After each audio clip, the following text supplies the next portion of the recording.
चलो अच्छा हुआ तुम्हारा एडमिशन हो गया, नहीं तो सिटी कॉलेज में एडमिशन मिलना आसान बात नहीं है। आप हो ना बुआ।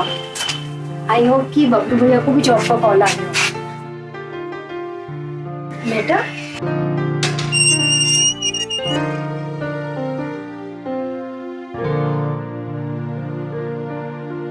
अरे बुआ जी, भैया को नौकरी मिल गई। भगवान का लाख लाख शुक्र है। चलो अंदर चल के बबलू को बताते हैं। जी फौजी भैया।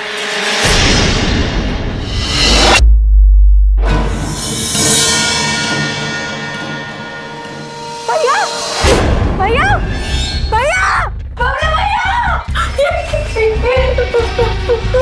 हमारे साथ ये क्यों होता है? भैया उठो ना, भैया उठो। Hello police. नमस्कार, सावधान इंडिया यूपी फाइट्स बैक में मैं पूजा गौर आप सबका स्वागत करती हूँ। संजुक्ता मुरादाबाद के सबसे अच्छे कॉलेज में एडमिशन हो जाने पर बहुत खुश थी।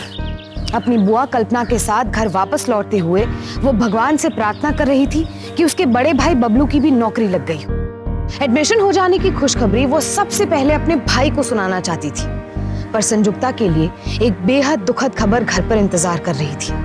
बबलू को नौकरी तो मिल गई थी, पर किसी ने बड़ी बेरहमी से उसकी हत्या कर दी थी। आखिर क्यों हुआ था ये कत्ल? क्यों संजुक्ता का कहना था कि ये फिर से क्यों हुआ हमारे साथ? क्या हुआ था इससे पहले?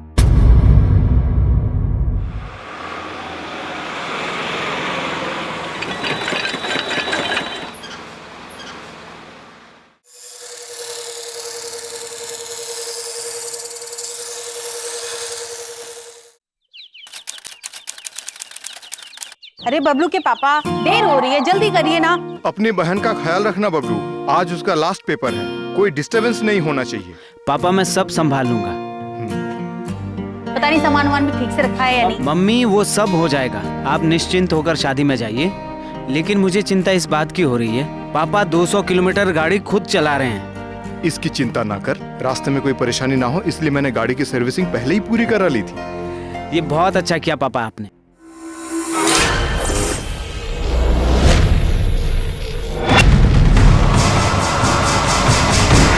आप लोग जल्दी से बाहर आओ, मैं गाड़ी में सामान डालता हूं। अच्छा ठीक है, जल्दी आना। अच्छा देख, पेपर ढंग से दे के आना, ठीक है ना? हाँ, आप मेरी टेंशन बिल्कुल मत लो, इस बार भी फर्स्ट डिवीजन पास हो जाऊंगी, देख लेना।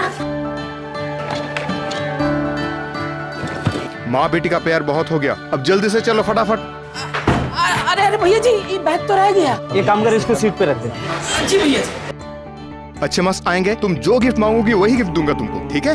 जी पापा। अच्छी तरीके से पेपर देना, ओके? अच्छा पापा, खुश रहो। खुश रहो, खुश रहो। Happy journey to you. आपकी जितनी शुभ यात्रा बाबूजी। अरे बहादुर, घर का ख्याल रखना, ठीक है? अच्छा बेटा। अच्छा पापा, गाड़ी ध्यान से चलाना पापा। ओके बेटा।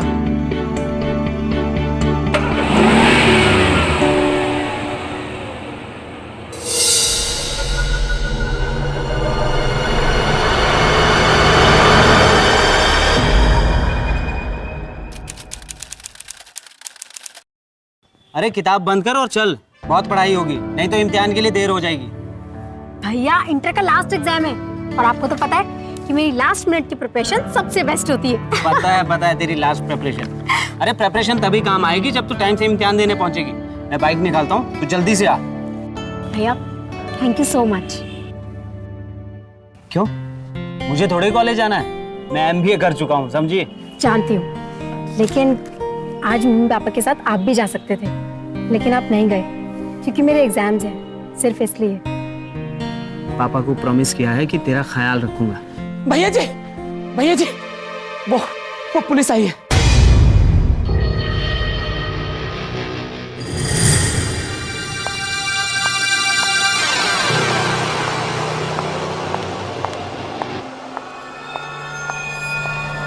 हाँ इंस्पेक्टर साहब बोलिए।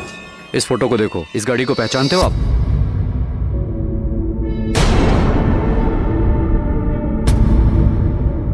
ये कैसे हुआ इंस्पेक्टर साहब, और कहाँ हुआ?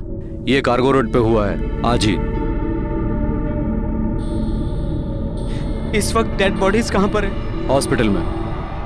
आप चलिए, मैं अभी आता हूँ। ठीक है, चलो।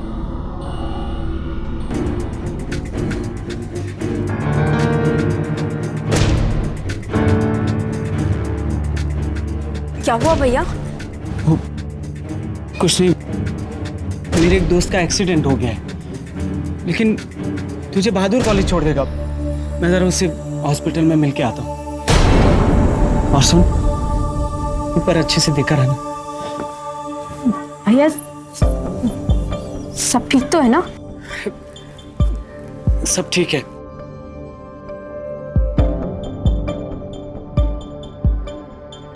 भैया जी, बहादुर सब ठीक है, तुम संजुक्ता को कॉलेज छोड़ो।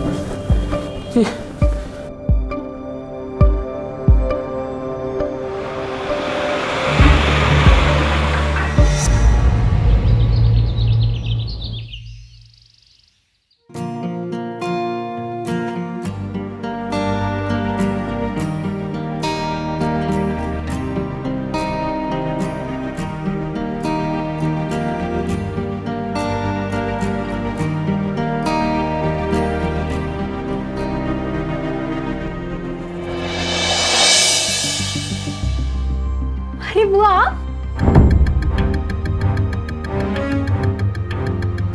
चल।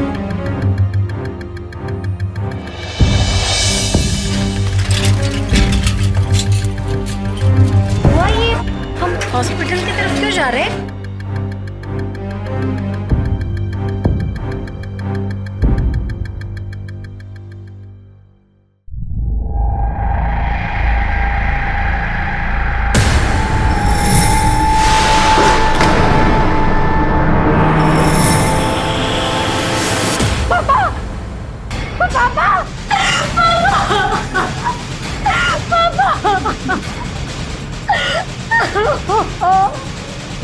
पुलिस का कहना है कि हाईवे पर गाड़ी की ब्रेक फेल होने की वजह से गाड़ी पेड़ से टकरा गई। Brake fail? नहीं, ऐसा नहीं हो सकता भैया। पापा तो सेफ्टी के बड़े पाबंद थे। अभी शादी में जाने से पहले ही तो पापा ने सर्विसिंग करवाई थी। यही सोच के तो मैं भी परेशान हूं संजुक्ता। शुरुआती जांच में ही पुलिस को पता चल गया था कि गाड़ी का ब्रेक वायर किसी धारदार हथियार से काटा गया है। लेकिन पुलिस की छानबीन करने के बावजूद जब ऐसा करने वाले का कोई भी सुराग या सबूत नहीं मिला, तो सबूतों और गवाहों की कमी के कारण रामपुर पुलिस ने इस केस की फाइल को बंद कर दिया। पर फाइल बंद होने से सवाल खत्म नहीं होते और यहाँ सवाल ये था कि आखिर किसने रची थी ये जानलेवा साजिश और क्यों? क्या कभी इन सवालों के जवाब मिल पाएंगे या फाइल के साथ ही दबकर रह जाएंगे?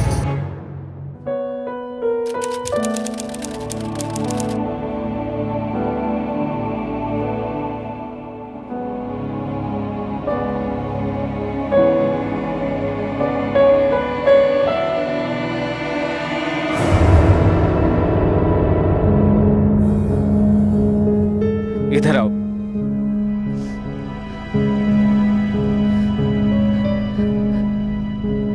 मुझे आंटी अंकल के बारे में पता चला। I am sorry. चला जाए यहाँ से। बबलू, लेकिन मैं तुमसे कोई बात नहीं करना चाहता इस वक्त। प्लीज प्लीज चला जाए यहाँ से।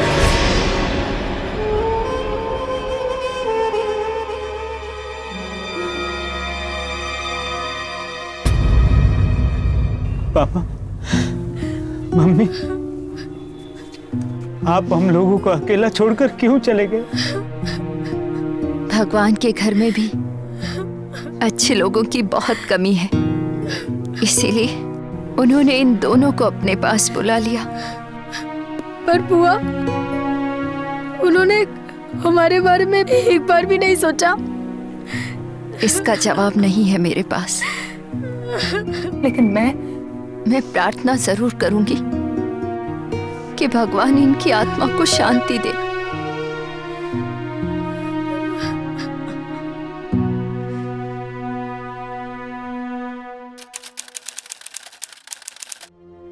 बेटे, तुम्हें हिम्मत रखनी होगी।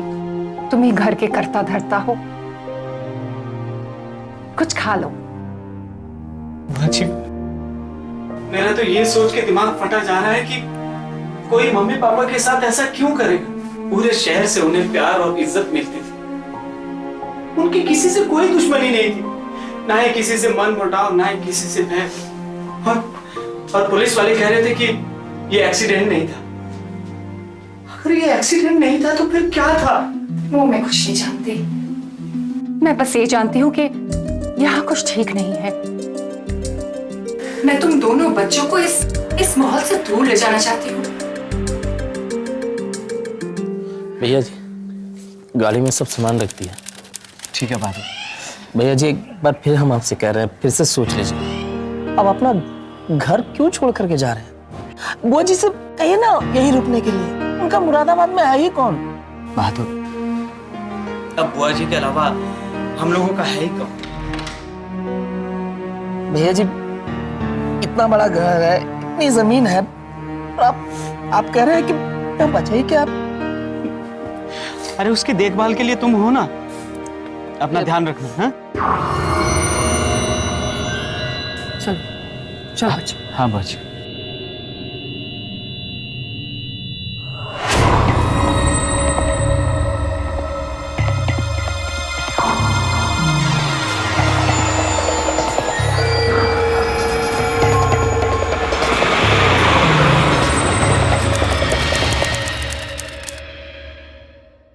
भैया यहाँ बिल्कुल अच्छा नहीं लग रहा है, इस यहाँ से वापस चलते हैं।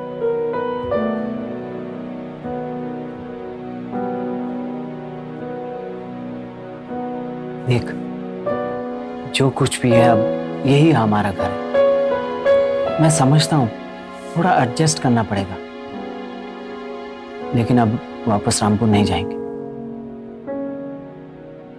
तुम दोनों के लिए खुशखबरी है।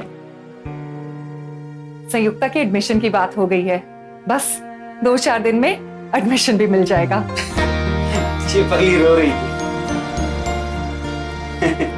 Come on, cheer up.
Mansarovar.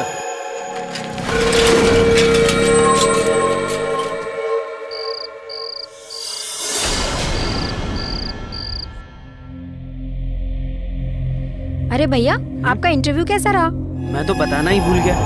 बुआ, आज इंटरव्यू बहुत बढ़िया रहा और मुझे तो लगता है ये जॉब मुझे ही मिलेगी। देखा, मैंने बोला था ना। मैं प्रार्थना करूंगी कि जॉब तुम्हें ही मिले। थैंक यू बुआ जी। अरे वो बिरयानी पास करना। अपने माता पिता की सड़क दुर्घटना में मौत के बाद बबलू और संजुक्ता रामपुर छोड़कर अपनी बुआ के पास मुरादाबाद रहने चले आए। बुआ की देखभाल और प्यार से एक ही झटके में जो जिंदगियां उजड़ी थी वो फिर से संवरती नजर आ रही थी। पर कोई तो था जिसे ये खुशी मंजूर नहीं थी। आखिर कौन हो सकता था इस परिवार का दुश्मन? क्या बिगाड़ा था इन्होंने किसी का? किसकी नजर थी इनकी खुशियों पर? चलो अच्छा हुआ तुम्हारा एडमिशन हो गया, नहीं तो सिटी कॉलेज में एडमिशन मिलना आसान बात नहीं है। आप हो ना बुआ। आई होप कि बबलू भैया को भी जॉब का कॉल आ गया। लेटर?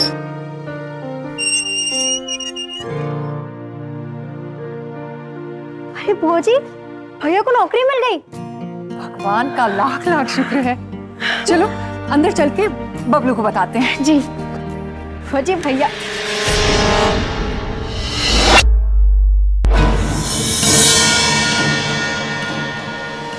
भैया भैया भैया बबलू भैया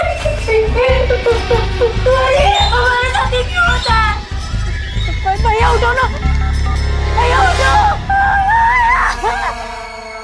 हेलो पुलिस।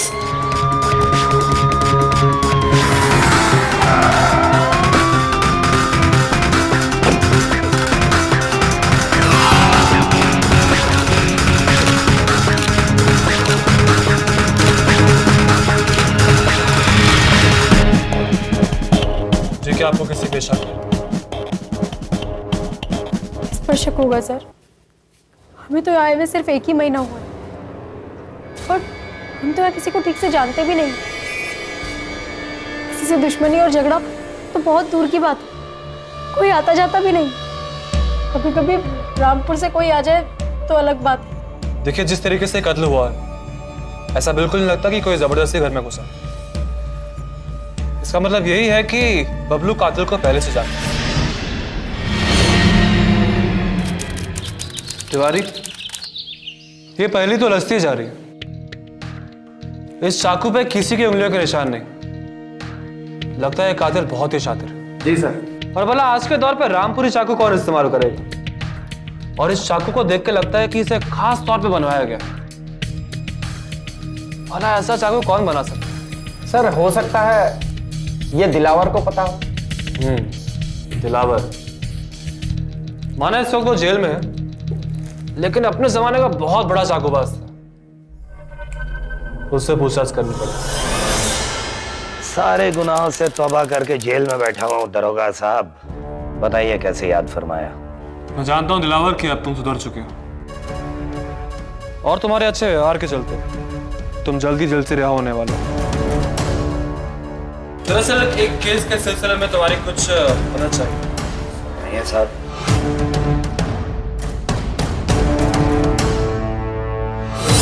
इसके बारे में क्या बता सकते?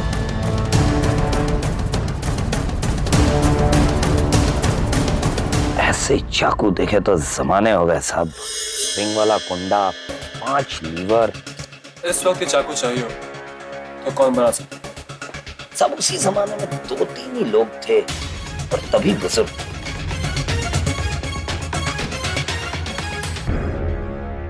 इस चाकू से इस लड़के का खून।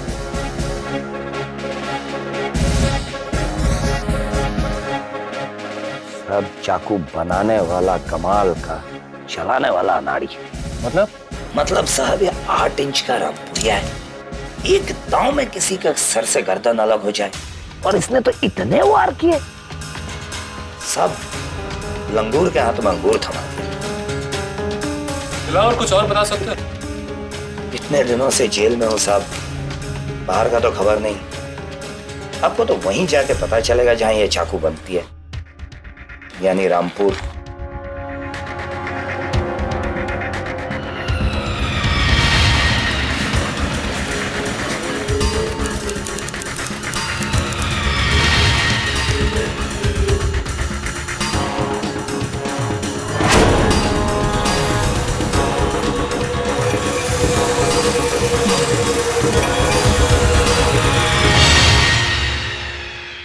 जी हमें लगता है कि आपके भाई की हत्या के तार रामपुर से जुड़े हुए हैं।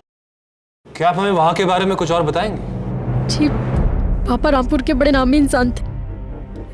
सब लोग उनकी बहुत इज्जत करते थे। किसी से कोई दुश्मनी, कोई परेशानी नहीं। वो बहुत खुश थे। पर एक दिन पापा मम्मी शादी में कानपुर जा रहे थे।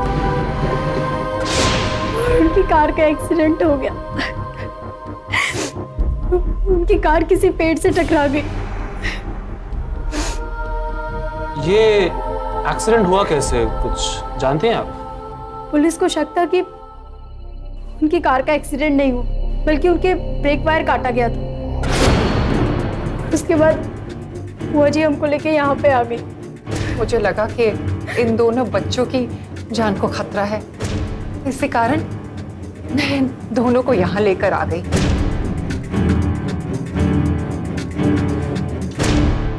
क्या कोई और है रामपुर में जो हमें बबलू के बारे में कुछ और बता सके? वो है एक आदमी, बबलू का दोस्त राहुल।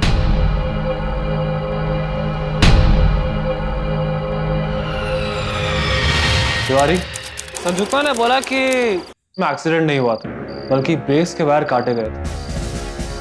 जरा रामपुर फोन लगाओ और पता करो कि सच्चाई क्या है।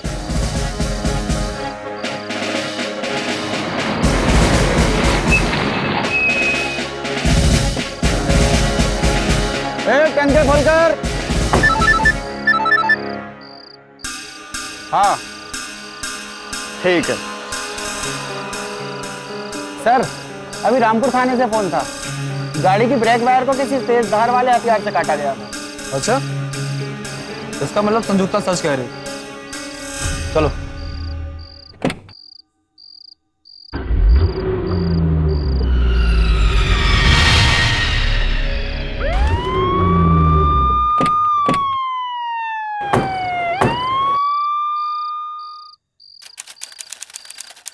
राहुल जी बताइए।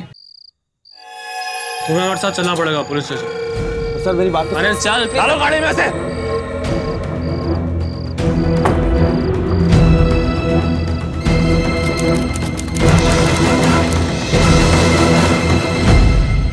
बोल,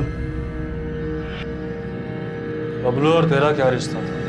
बबलू मेरा बेस्ट फ्रेंड है सर। बबलू को कोई परेशानी तो नहीं है ना? परेशानी मतलब तू ये कहना चाह रहा है कि तू कुछ नहीं जानता? किस बारे में सर? बबलू के मर्डर के बारे में। क्या? बबलू का मर्डर? सर मैं कुछ नहीं जानता सर। इसकी सारी जलन को ये निकालो। इसने 2 महीने में किन लोगों को कॉल किया, किनके पास गया, किनके साथ उठा बैठा, किन लोगों से बात की, सब कुछ। जी सर।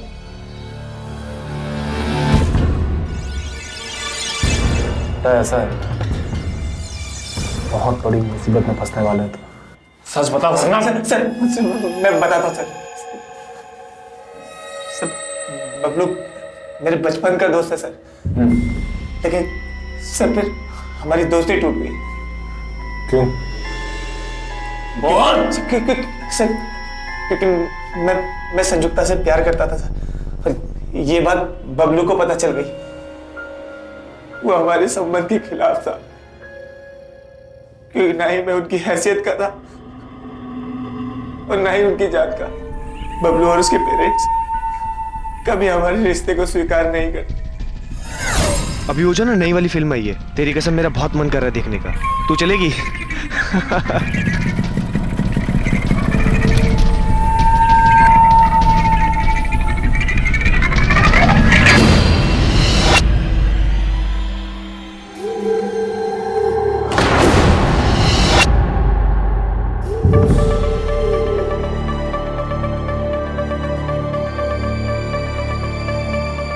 जा और बाइक के पास खड़ी हो जा।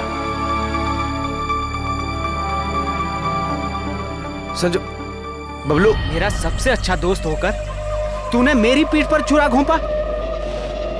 बबलू मैं तुझे मेरे और अपने बीच का अंतर मालूम है ना तुझे? भूल कर भी अगर मेरी बहन की तरफ आंख उठाकर देखा, भूल जाऊंगा कि कभी तू मेरा दोस्त था।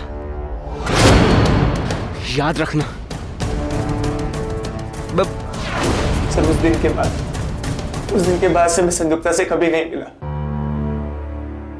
मैं आंटी अंकल के चौथे पर उनके घर गया था, लेकिन बबलू ने मुझे वापस लौटा दिया। सर इसके अलावा मैं कुछ नहीं जानता सर। मैं सच कह रहा हूं, मेरा यकीन कीजिए। सर बबलू मेरा दोस्त था सर, मैं उसका कत्ल क्यों करूंगा सर? सर अगर आपको मेरी बात झूठ लगे तो सर फिर चाहे आप मुझे फांसी में लटका देना सर। इसका फैसला तो अदालत करेगी।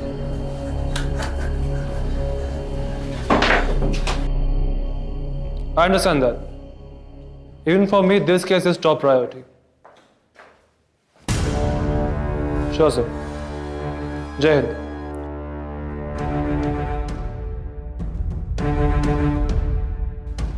बोलो तिवारी, क्या पता लगा? यही सर कि राहुल सच बोल रहा है। मैंने उसके सभी रिकॉर्ड्स भी चेक किए। सबके सब एकदम क्लीन है। यहाँ तक कि उसकी दुकान पे काम करने वाले लोग और उसके दोस्तों से भी मैंने पता किया, सबका यही कहना है कि वो एक बहुत ही शरीफ आदमी है। तुम सही कह रहे हो, क्योंकि कॉल रिकॉर्ड्स भी यही कहते हैं।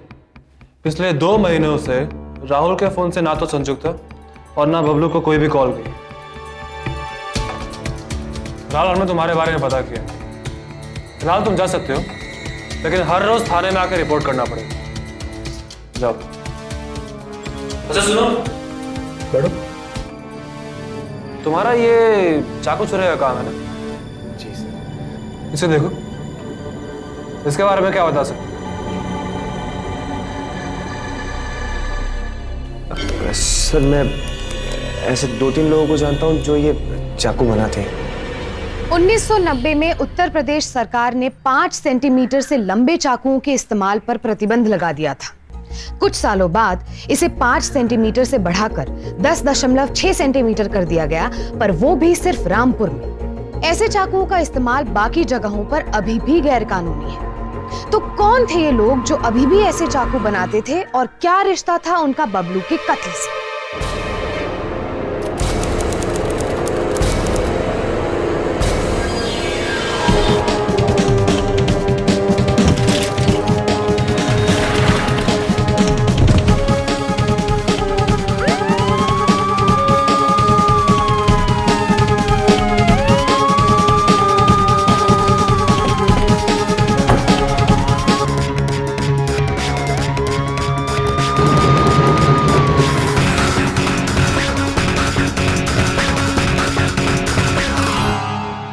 गलती हो गई साहब, माफ कर दीजिए। गैर कानूनी चाकू बनाने के जुर्म में तुम तीनों को अंदर सड़ा दूंगा। साहब चाकू बनाना हमारा पुश्तैनी काम है, कोई जुर्म तो नहीं है। तो पुलिस को देखे भागा क्यों था अभी? सरकार मैंने रामपुरी बनाना बंद कर दिया है, पर पुलिस को आते देख साहब, भगवान कसम साहब, ऐसा जुर्म हमने कभी नहीं किया है साहब, कभी नहीं। ध्यान से देखो इस चाकू। क्या तुम तीनों में से किसी ने चाकू बनाया या फिर किसी और को बेचा? एक ही कारीगर है जो इस चाकू को बना सकता है, राशिद अली साहब। वही इस चाकू को बना सकता है साहब। कहाँ मिलेगा ये राशिद अली?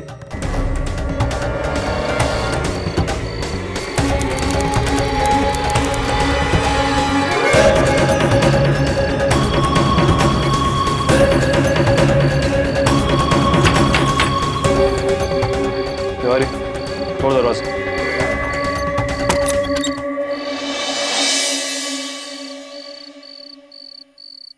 राशिद अली आपका नाम है?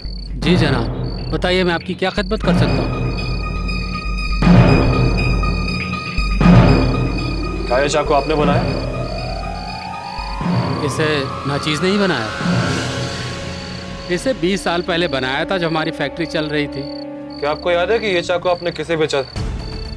ऐसे तो याद नहीं है, मगर मैं हिसाब लिखता था एक रजिस्टर में। हो सकता है उसका नाम भी हो उसमें।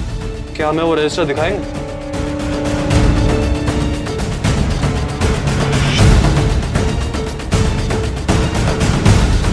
ये लीजिए।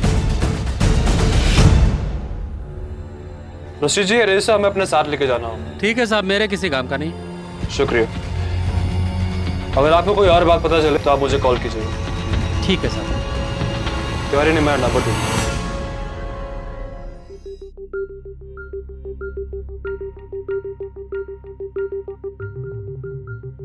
तिवारी से समझने में सालों लग जाएंगे और काफी पेजेस भी गायब हैं। इसमें हमारे काम की एक भी इंफॉर्मेशन नहीं है।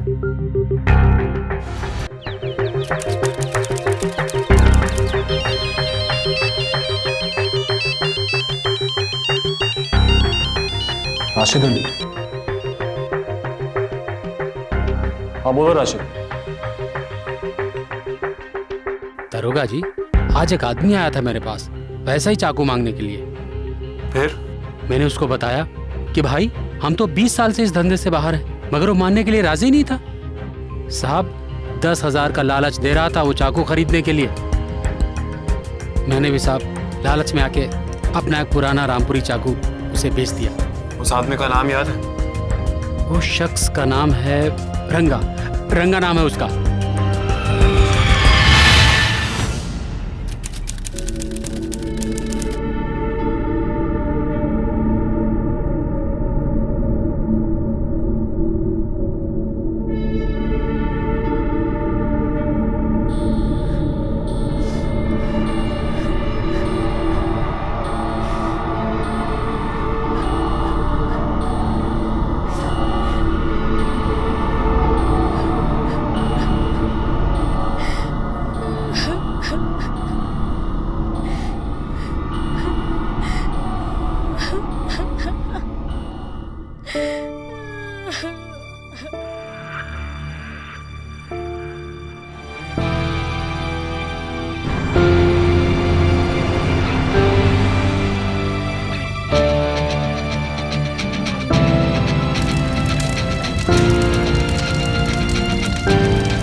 चुप हो जा बेटी।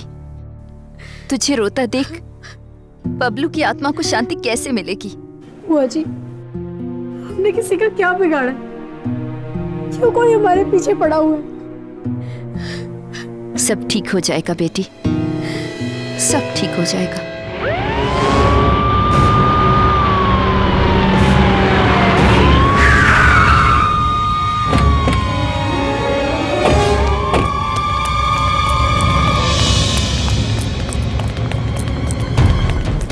क्लियर है? चलो।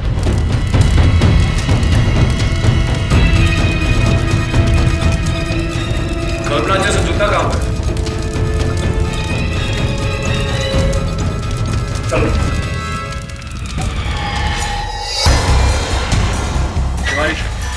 मैं कैसे भूल गया कि औरतें शमशान घाट नहीं है। कल्पना जी और संयुक्ता की जान को इसको बहुत खतरा है और कातिल के लिए ये दोनों एक बहुत आसान शिकार है। जल्दी जाओ, जल्दी।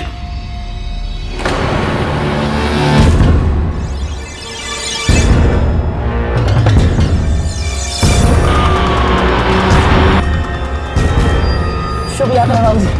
अरे बहादुर, घर का ख्याल रखना, ठीक है?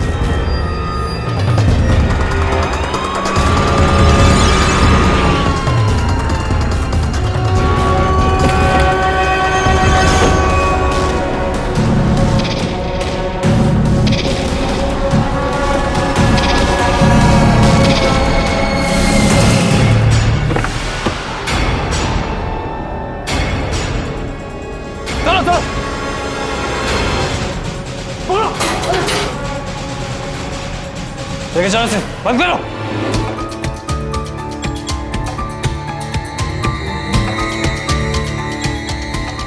साहब उस दिन जब मालिक कानपुर जा रहे थे तो मालिक मालकिन के घर से बाहर आने से पहले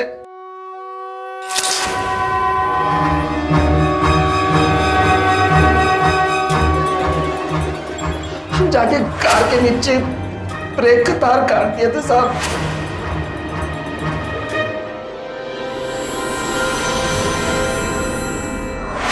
साहब जिस दिन बबलू भैया इंटरव्यू देने गए थे उस दिन हम ही उनका पीछा कर रहे थे।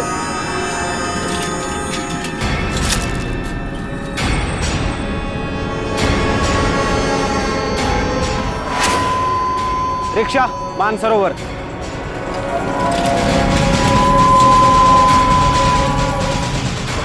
उस दिन हमको मौका नहीं मिला तो एक हफ्ते के बाद हम फिर रामपुर से मुरादाबाद आए। बबलू भैया ने सोचा कि हम उनसे मिलने आए और उन्होंने दरवाजा खोल दिया। अरे तुम? जी भैया जी। और कैसे आना हो? कुछ नहीं भैया जी, बस आपकी याद आ रही थी। अच्छा ये बताओ, खेत में खड़ी फसल पे खाद पानी ठीक से डाल रहे हो कि नहीं? हाँ भैया जी, डाल दिए। ये क्या है? तेरी मौत। हमें माफ कर दीजिए साहब, हम आपको और भी कुछ बताते हैं साहब। बोल। बेटा तू आराम कर, मैं पुलिस स्टेशन जाके पता करती हूँ कि हुआ क्या है। बोल, हमारा अगला शिकार कौन?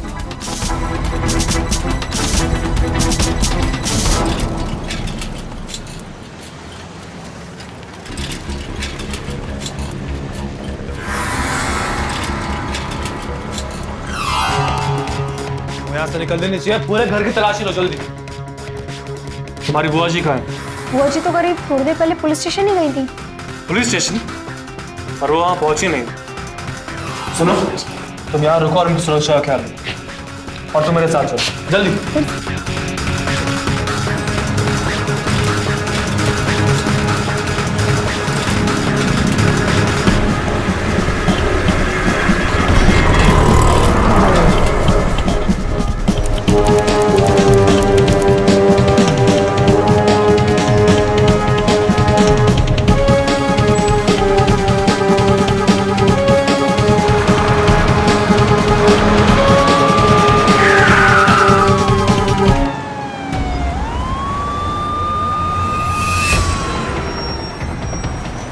कल्पना जी, कहाँ जा रहे थे आप? चलिए हमारे साथ, चलिए।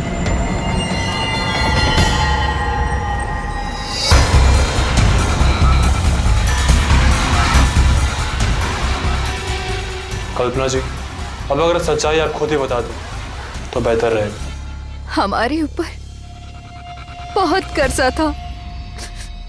मेरे पति के गुजर जाने के बाद कुछ देर तक तो लेनदार चुप रहे, लेकिन फिर उन्होंने जोर डालना शुरू किया। लाखों रुपए मैं अपने भाई से तो मांग नहीं सकती थी, इसलिए मैंने सोचा कि अगर मैंने अपने भाई के पूरे परिवार को ही खत्म कर दिया तो अपने पिताजी की जायदाद की इकलौती वारिस मैं ही बचूंगी। इसीलिए मैंने बहादुर को 10 लाख रुपए का लालच दिया और अपने साथ मिला लिया। उसने मेरे ही कहने पर भैया की गाड़ी के ब्रेक काटे थे।